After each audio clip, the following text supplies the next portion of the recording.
Recording in progress. Bueno, entonces estábamos hablando de la parte de enrutamiento, ¿sí? A ver, un segundito. Participantes, le voy a pasar para acá.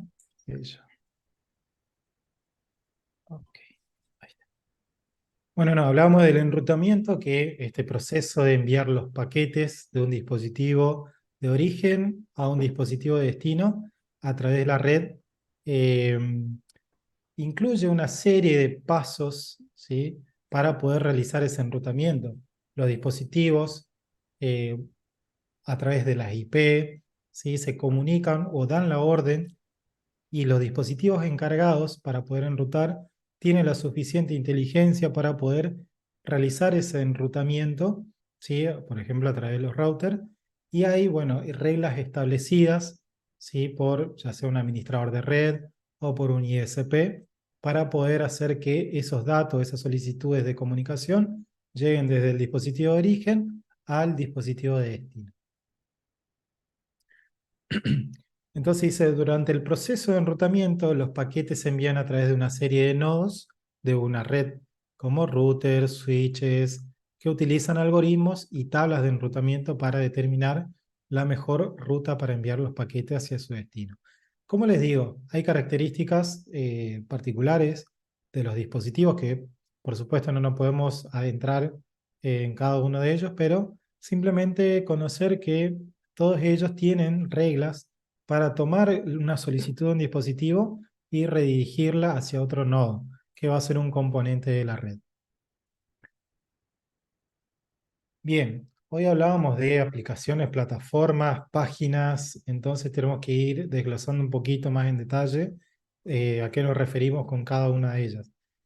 Página web, sí, por favor, cuando hablamos de un conjunto de aplicaciones o un conjunto de páginas que hacen a una aplicación, o por sobre todo si entramos alguien conoce Google Cloud, Azure o alguna otra plataforma como Heroku, o simplemente Facebook.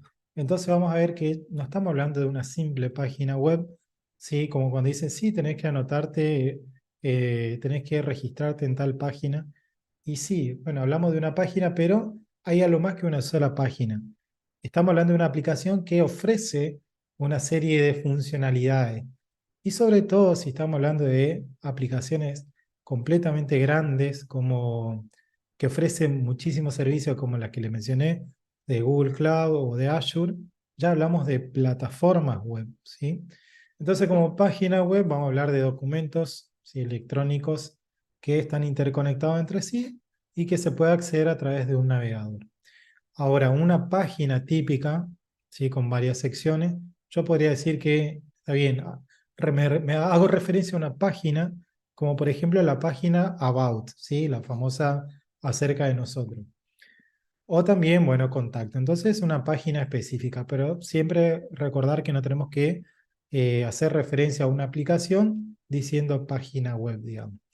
Entonces, la diferencia con una plataforma, bueno, que esta, además de ser una aplicación dinámica, ofrece bastantes servicios y también permite, por ejemplo, realizar transacciones, enviar formularios, realizar búsqueda en tiempo real y todo lo que se les pueda ocurrir.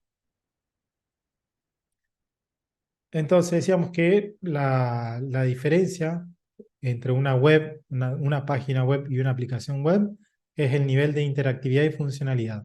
Vamos a tener por un lado una página web que es estática, no nos permite hacer mucho, y después por otro lado tenemos la web dinámica que ya nos ofrece otro tipo de experiencia donde podemos seleccionar múltiples opciones, interactuar con elementos que son dinámicos, como por ejemplo interactuar con un combo box, ¿sí? O directamente resolver un CAPTCHA. Entonces ya obtenemos otro tipo de experiencia que una simple página web. Como les decía, cuando nosotros nos metemos al mundo de tecnología de información, que es lo que estamos haciendo, sí, tenemos que comprender siempre la arquitectura de todo aquello que aprendemos a implementar. Como por ejemplo, si aprendemos de desarrollo web, y bueno, tendríamos que aprender la arquitectura de una aplicación web para saber qué es lo que estamos haciendo y cómo lo vamos a hacer. Entonces ya nos metemos a algo un poquito más técnico, ¿sí? O mucho más técnico que tiene que ver con arquitectura. En la que nosotros nos vamos a centrar, una de las más utilizadas es la aplicación o la arquitectura de cliente-servidor. ¿Sí? Fíjense que ahí viene la palabra clave, que es un modelo de diseño de software. Es decir, que nuestra aplicación va a estar definida en base a un modelo que está compuesto por dos componentes principales. Por un lado tenemos al cliente, que es la parte de la aplicación con la que el usuario interactúa cada vez que ejecuta o intenta acceder a nuestra plataforma web. ¿Sí? Entonces el servidor le va a responder con una página de inicio y el usuario va a continuar con las interacciones correspondientes para continuar utilizando lo que es nuestra aplicación.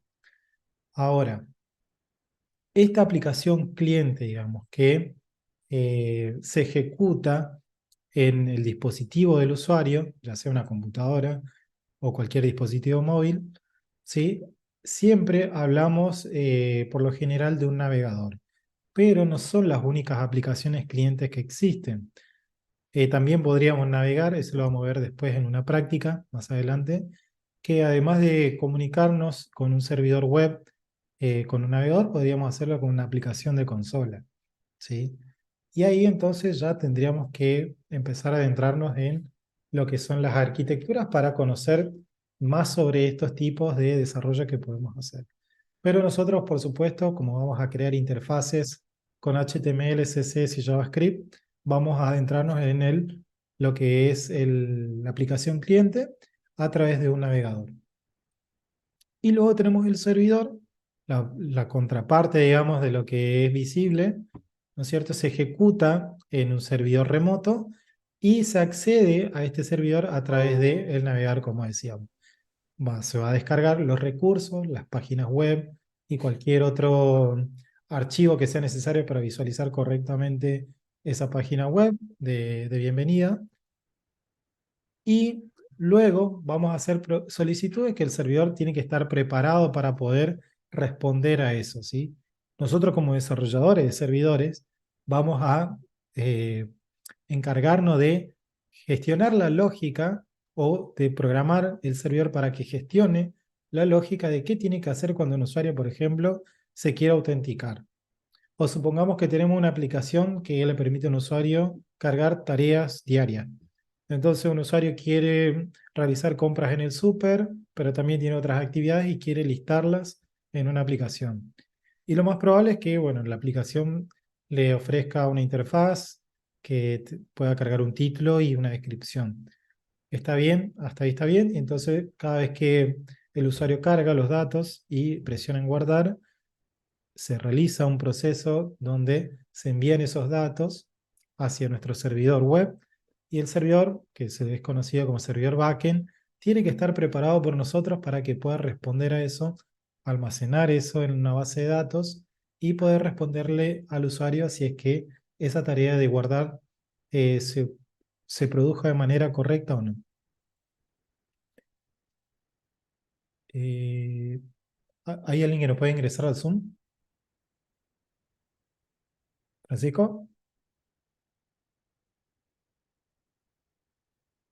A ver. Ah, bien, perdón. Ahí ya. 2 segunditos. Ahí ya nos metemos. Bien, no lo tengo, pero no importa, después le acerco, digamos, la grabación. Bien, nuevamente, viendo de un lado más gráfico lo que es la arquitectura cliente-servidor. Vamos a tener por un lado al usuario que interactúa con un dispositivo, que ese dispositivo es el que carga o solicita la aplicación web a nuestro servidor backend, y esa aplicación se descarga en este caso, lo que pueden ver, en una notebook. A través del navegador podemos visualizar eso. Y en la imagen de la derecha vamos a ver que además de los componentes principales de cliente-servidor, vamos a ver que este cliente, o sea, a través del navegador, vamos a poder hacer peticiones a nuestro servidor utilizando el protocolo HTTP. Como decía anteriormente, este servidor tiene que tener la capacidad de poder resolver qué acciones va a realizar una vez recibida esa petición. Por ejemplo, ¿qué pasa si tenemos un formulario donde tenemos que cargar nuestro DNI y a alguien se le ocurre poner simplemente letras o simplemente símbolos? Entonces, nuestro servidor, nosotros tendríamos que desarrollar la lógica que pueda, digamos, validar los datos que se están enviando desde el servidor y responder una respuesta, propiamente dicho, que sea adecuada al éxito o al error que se haya producido. Bien, decíamos entonces la diferencia entre estas tecnologías. Por un lado, vamos a tener lo que es el navegador del usuario, ¿sí? Las tecnologías del lado del cliente se ejecutan en el navegador del usuario y nos van a proporcionar una experiencia de usuario interactiva. Ahora, otro término que les recomiendo que anoten y investiguen, ¿sí? O lo profundicen, que tiene que ver con el término experiencia de usuario. Hoy, antes no se conocía esto. Hoy en día, al tener aplicaciones ya directamente corriendo en el navegador, hablamos de lo que es la experiencia que le ofrecemos al usuario en cuanto a la usabilidad, ¿sí? Y al nivel de respuesta que obtiene de propiamente el resultante del uso que le da la aplicación. Entonces hablamos de un término llamado UI, UX, ¿sí? Experiencia de usuario e interfaz de usuario. Hoy en día ya no solamente importa de que una aplicación pueda visualizarse, sino qué tanto le resuelve o cuál es el grado de satisfacción que genera nuestra aplicación en los usuarios. Entonces ahora ya empezamos a atender en detalles de la disposición de los elementos, los colores, las animaciones, la cantidad o la proporción de cada uno de ellos para poder hacer en conjunto la experiencia que le ofrecemos.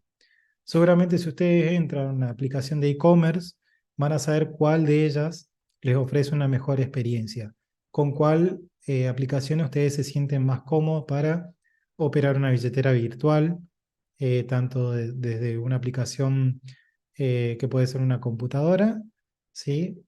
Accediendo a través del navegador, o también a través de una tecnología web desde el smartphone, ¿por qué no? Entonces, ese e-commerce, cuando yo accedo a través de un navegador del Chrome desde mi Samsung, ¿qué pasa? ¿Cómo se ve la aplicación? ¿Está adaptada para poder distribuir los elementos de una forma diferente? Ya que la pantalla de mi smartphone es más pequeña. Entonces, todo eso hace a la experiencia, digamos, y es lo que tenemos que tener en cuenta en base, bueno, al objetivo de cuál, para quién está diseñado nuestra aplicación. Y ahí es de donde viene la experiencia que le ofrecemos al usuario. Conocer al usuario siempre es importante para saber cómo vamos a encarar nuestros desarrollos.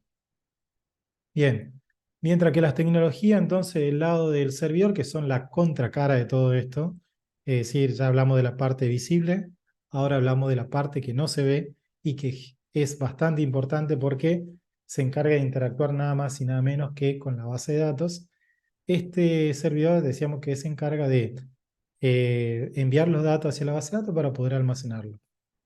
Y también es quien gestiona los servicios que nosotros desarrollamos, como por ejemplo podría ser envíos de emails, poder realizar una transacción de pago a través de una API, que ya vamos a ver más adelante que son las API, y así sucesivamente. Entonces, las tecnologías, nuevamente del lado del cliente y del servidor, se comunican utilizando protocolos. ¿Sí? Importante, siempre que nosotros hablamos de aplicaciones que operan a través de la red, están utilizando algún tipo de protocolo que les indica cómo tienen que comunicarse. ¿Sí? Ahora, cuando un usuario realiza una acción en una aplicación web, como enviar un formulario, o puede solicitar alguna página que esté alojada en nuestro servidor web del lado del backend, que ya vamos a ver ese término.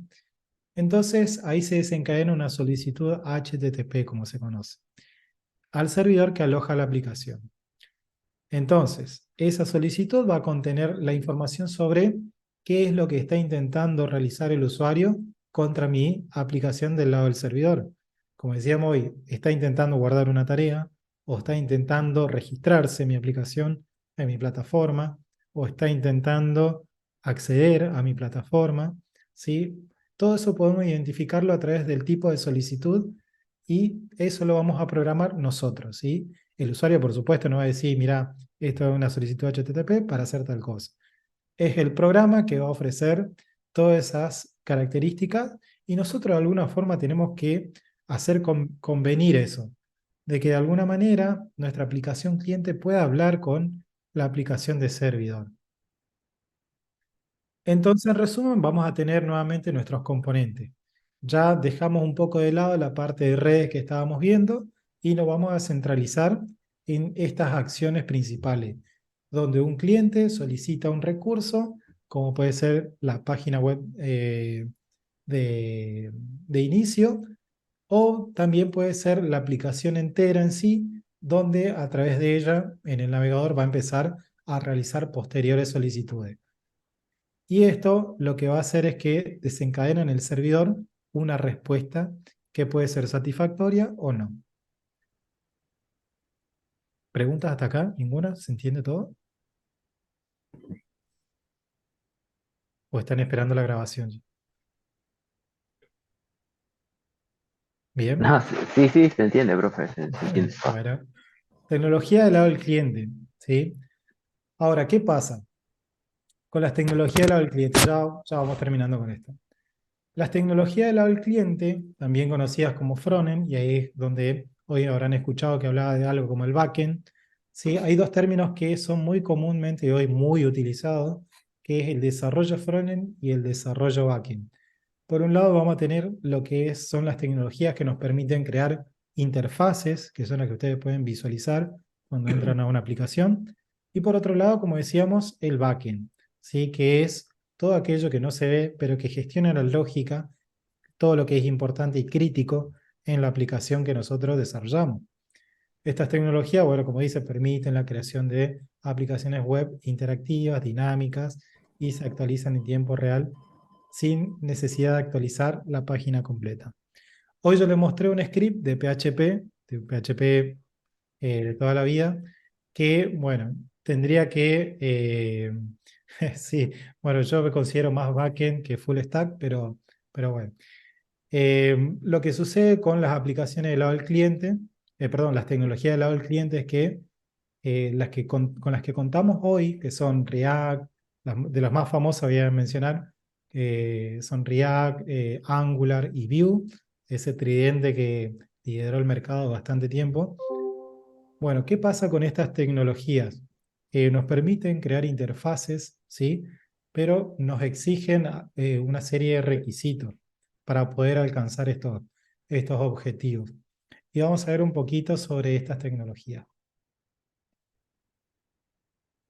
¿Qué pasaba antes cuando nosotros queríamos acceder queríamos actualizar un dato en una página web?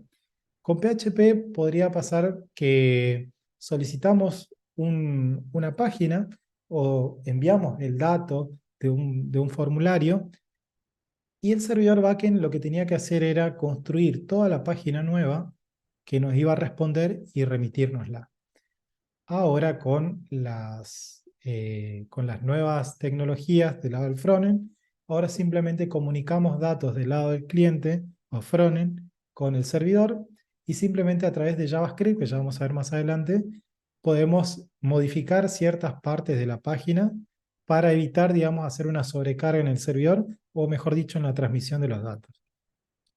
Previo a esto, como hablamos hoy de que el tridente para las aplicaciones con las cuales ya a partir de las siguientes clases vamos a adentrarnos, es HTML. ¿Sí? Tenemos que conocer de HTML, como decíamos, la estructura que va a tener en nuestra página web y es con la cual vamos a ir indicando qué contenido, bueno, justamente contiene, propiamente dicho, la página que estamos desarrollando o la aplicación que estamos desarrollando. Entonces HTML es un lenguaje de marcado de etiquetas. ¿Por qué se conoce así? Porque justamente está compuesto por una serie de etiquetas, en su mayoría de apertura y de cierre. Van a ver que tiene una sintaxis que empieza con los paréntesis angulares, tanto de apertura como de cierre, y dentro contiene ya sea una palabra o una palabra con ciertos atributos, que Ya lo vamos a ver en detalle en las siguientes clases. Pero más o menos así se ve el lenguaje HTML de una página web sencilla, que bueno, tiene un título, un pequeño párrafo, una etiqueta para poder visualizar imágenes o un vínculo. Entonces vamos a ver que la sintaxis de HTML tenemos que saber, eh, tenemos que tener la consideración de cuáles son las etiquetas correctas que tenemos que elegir para poder, digamos, estructurar nuestra página web de manera correcta. Y eso ya lo vamos a ir viendo que tiene un término denominado la semántica de la web. Bueno, por otro lado, la parte de los estilos con CSS, como les decía, que nos van a permitir referenciar esos elementos, como los párrafos, y hacerlos, darles otra tipografía, otro tamaño, ¿sí? Cambiar todos los diseños posibles en la página web. Y después, con JavaScript, ya todo lo que ya hablamos, ¿sí? La interactividad que le podemos dar, comunicar los datos desde este cliente hacia nuestro servidor. Y bueno, eso más o menos una sintaxis de cómo se ve un mensaje por un alert, digamos que el mensaje que se suele superponer. Estoy intentando grabar. Estoy grabando la clase, no te preocupes, Martín. Bien, ahora se ve de esta forma cuando yo quiero mostrar un mensaje, digamos, en el navegador. Tecnologías del lado del servidor. Hablábamos de PHP y así es como luce una sintaxis de PHP para utilizar variables que almacenen algún tipo de dato, que estos datos tendrían que venir desde un formulario si es que son ingresados por un usuario. Y bueno, esta es una manera de mostrar, digamos, en un documento HTML. Tenemos una sintaxis de Python para hacer lo mismo, con la cual vamos a ir pudiendo contrarrestar las diferencias que tienen que ver con la semántica y la sintaxis. Van a ver cómo cambia de un lenguaje a otro, pero sin embargo realizan acciones muy similares. Después tenemos Node.js, que este es el que vamos a utilizar para nuestras aplicaciones de backend. Y acá lo que están viendo es el código de un servidor hecho con Node.js nativo, digamos. Sí, es decir, con los módulos HTTP que nos ofrece Node.js, mejor dicho. Y después lo único que utilizamos es sintaxis similar a JavaScript, digamos, para manejar objetos y demás. Voy pasando rapidito porque se va la hora.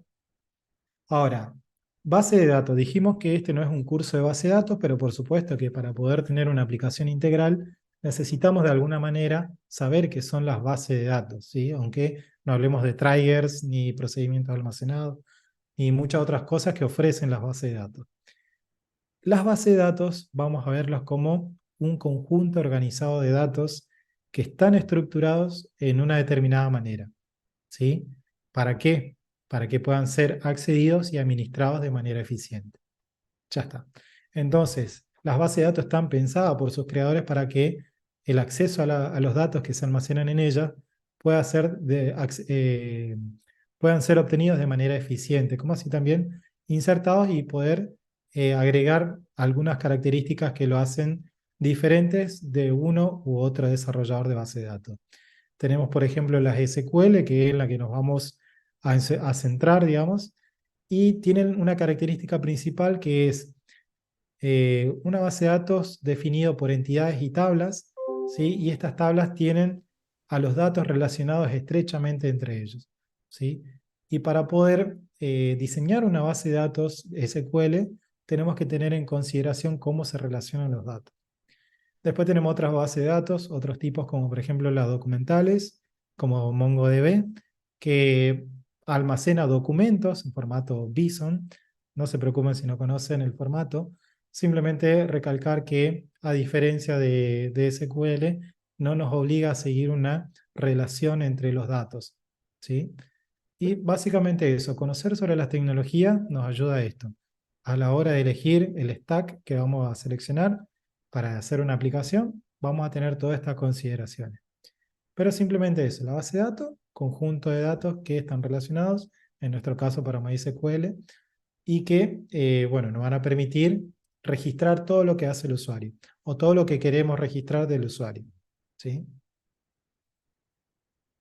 Bien, entonces esta base de datos eh, nosotros lo que vamos a hacer es eh, aportarle a ustedes a través de una biblioteca de código, es decir, creado por terceros, cuáles son los métodos para poder, eh, digamos, interactuar con la base de datos. Así que no se preocupen por todos los conceptos que puedan llegar a indagar en Internet. Resumen, entonces tenemos las tecnologías del frontend y el backend. ¿Con qué vamos a construir nuestras interfaces web y con qué vamos a ejecutar nuestros servidores? Nuestro servidor, en este caso, vamos a armarlo como un proceso de Node que va a correr en el backend y este proceso va a recibir las solicitudes desde el navegador y, de ser necesario, va a comunicar a una base de datos. Bien. Lo que tiene que ver con el dinamismo, ya lo hablamos, simplemente es tomar JavaScript y empezar a utilizar métodos que nos van a permitir modificar ciertas partes del navegador, de lo que es el documento HTML. Y esto lo vamos a ver más en detalle en la práctica para que no quede muy teórico, digamos. Para eso vamos a utilizar fetch, que es un método que conecta a nuestro cliente con nuestro servidor. Y voy pasando rapidito porque se va la hora. ¿Sí? Donde yo les decía que tenemos los frameworks y las bibliotecas más comunes, que son Angular, un framework que obliga a través de o da pautas estrictas para poder desarrollar en ese lenguaje, en ese framework, perdón, utilizando JavaScript. Y que a diferencia de React nos ofrece más libertades React para poder estructurar o desarrollar a nuestro gusto de paladar. Y después tenemos a Vue, que también es un framework más parecido a Angular y que también nos permite construir interfaces web. Como pueden ver, son diferentes herramientas que tenemos para poder construir interfaz. Bueno, chicos, llegamos hasta acá. No sé si tienen alguna consulta. C++ ya no se utiliza en el back, se utiliza, pero hoy en día ya tenés Rust, por ejemplo, para hacer aplicaciones. ¿Les parece si lo continuamos mañana? Y clase hasta las 20. Ah, perdón. No, perdón, me confundí horario. Es cierto que los viernes tenemos 2 horas. Está bien. Ya los quería echar. Perfecto, discúlpeme. ¿Qué dice? Son framework de Express, ¿verdad? Muy bien, sí. Vamos a ver que cuando hablamos de framework, para quienes no saben qué es un framework, el framework es un conjunto de herramientas que vamos a utilizar para poder desarrollar aplicaciones web, ¿sí?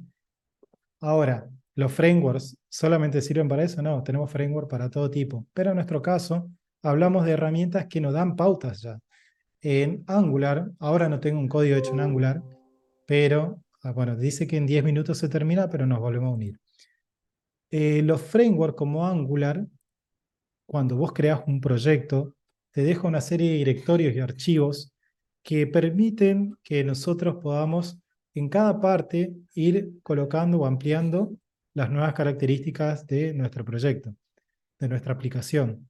Ahora, contraponiendo lo que es React, que también vamos, bueno, con React vamos a trabajar más adelante para crear las interfaces web. Y React, sin embargo, no nos dice, mira, acá tenés que desarrollar los módulos, acá tenés que desarrollar esta otra parte de la aplicación. Simplemente nos da la libertad para que nosotros ejecutemos. Entonces, se lo denomina como una librería. Y después, bueno, Vue que sí, también ya es más estructurado y nos dice, bueno, en tal parte tenés que desarrollar tal cosa. Visto considerando lo anterior, vamos a repasar esto y un punto importante que tiene que ver con las aplicaciones web dinámicas.